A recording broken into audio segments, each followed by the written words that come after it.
Hey everybody, Neon here with the March 2019 edition of the Tier List, brought to you, of course, by a+space Games. Before we get into it, I want to let you guys know about a little thing that we're doing with Ink Gaming. They are, of course, a sponsor of a+space Games, and they have been for a while, and they are actually giving us an XL-sized mouse pad to give away. You can enter into a contest. It is on the article version of the tier list, and you can find some links for that below and get more information there. So check that out if you would like an chance to win an XL-size a+space mousepad, and of course, check out Ink Gaming for all sorts of other great gamer gear, and you can use the code a+space12 to save 12% off your order. But with that, let's get into the actual tier list. First off, where do I get my numbers from?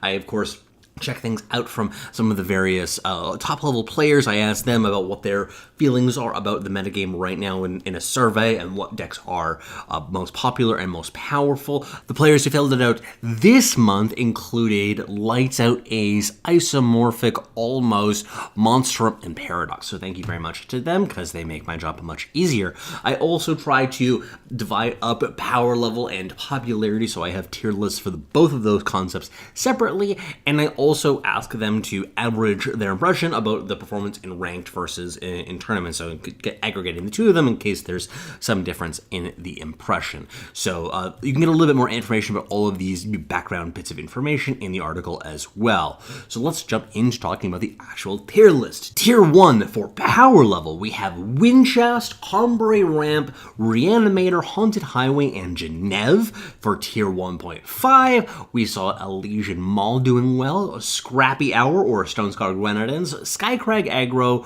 Rakano Aggro, TJP Control / Ramp, and Xenon Midrange. And tier 2 was Praxis Tokens, Fel Midrange, TJP Blitz, and Winchest Paladin. So let's do a little bit of analysis about this power level. I think that Winchest, just given the rankings that I've seen and the impressions of a lot of other people, is that it's kind of a little bit above the rest of it. It's a very, very good deck. Not exactly like wildly better than the rest of them, but definitely the most consistent performing deck in the metagame right now, and there's a lot of ways that you can build the deck as well, which gives it flexibility against basically everything. Now, one of the things that we see in the rest of the tier 1 decks is that a lot of them have been built to counter various builds of Winchest. I almost feel like any one of these other tier 1 decks can beat Winchest, especially if it's built badly for that particular matchup. So that's something that a lot of people are really focused on of either playing Winchest to beat as many of these other decks as they can, or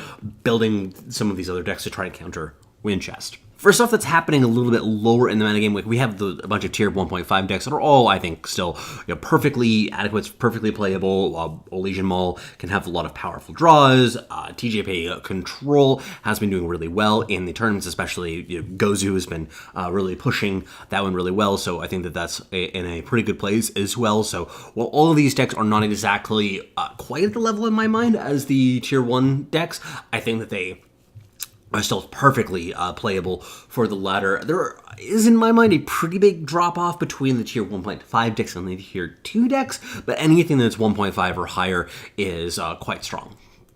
Now let's talk about popularity. So tier 1 there is Winchest, then we have Skycrag Aggro, Geneve, Cambrai Ramp, Haunted Highway, and Rakano Aggro. For tier 1.5, we see TJP Control / Ramp, Elysian Mall, and Xenon Midrange. And for tier 2, we see Reanimator, Paladins, Scrappy Hour, and Praxis Tokens. This is largely what I think we would expect. Here we see aggro decks like Skycrag Aggro and Rakano doing a little bit better relative to their power level, and we see combo-ish decks like Reanimator and Voted Combo doing a little bit worse relative to their power level. So not a huge shock there in terms of the rankings, but that's something that is pretty common, I think, in what we've seen in the metagames in the past. There are a few decks, though, that do stand out as being underrated or overrated. The underrated decks are, of course, those where the power level is ranked higher than the popularity. There were 4 this week that had a pretty high underrated rating. The first one is Reanimator. This is a very controversial deck. Everything from people who think that it's busted and really needs badly to be nerfed, people think that it's really bad. Like, I'm not going to wade into that here, but that could easily explain why this particular group of people might have rated it really well, while other people might not think it's quite as good, and that would explain some of the disparity between the power level ranking and the popularity that we actually see on the ladder. Scrappy Hour, this is a deck that is very consistently does poorly at the level of popularity. I'm not exactly sure why. I think that some of the idea might be about the polarization of the matchups that it experiences, because it definitely has some very bad matchups, particularly right now when you have Ramp and Reanimator going around, but I mean, it does have a lot of tools in many of the other matchups. Blitz also was rated as being underrated this month, as well as Cumbre Aggro. It seems like these time aggro decks are not really finding their place in the metagame right now. I'm not exactly sure why. Maybe it's because of the popularity of Baby Vara or the Defiance card. Like, there are definitely some strategies that are really good at countering this, but the players did identify them as being a little bit more powerful, so maybe there's some opportunities there waiting to be exploited, although they didn't score particularly well in terms of the power level overall. They just were underrated relative to what they did get rated.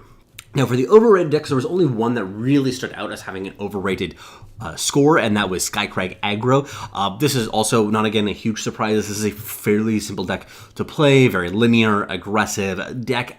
The current builds of the deck are a little bit unusual to me. It feels as if the power level of the deck has not really kept up with everything else that's going on in the format. We're interested to see kind of where this might go in the future, but it is a deck that kind of, it feels even more so like you look at your opening hand and, you know, hopefully it does something powerful, and then you mean, like, sometimes it does, but sometimes it just doesn't. You die as a result of that. But anyway, that is a deck that is maybe worth dialing back on that for the time being. But that'll do it for today. Thank you so much for joining me. Thank you as well to Ink Gaming.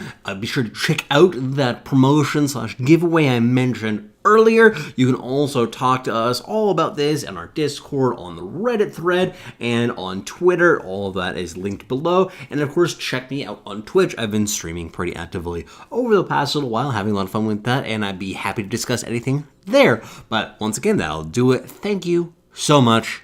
Take care, everybody.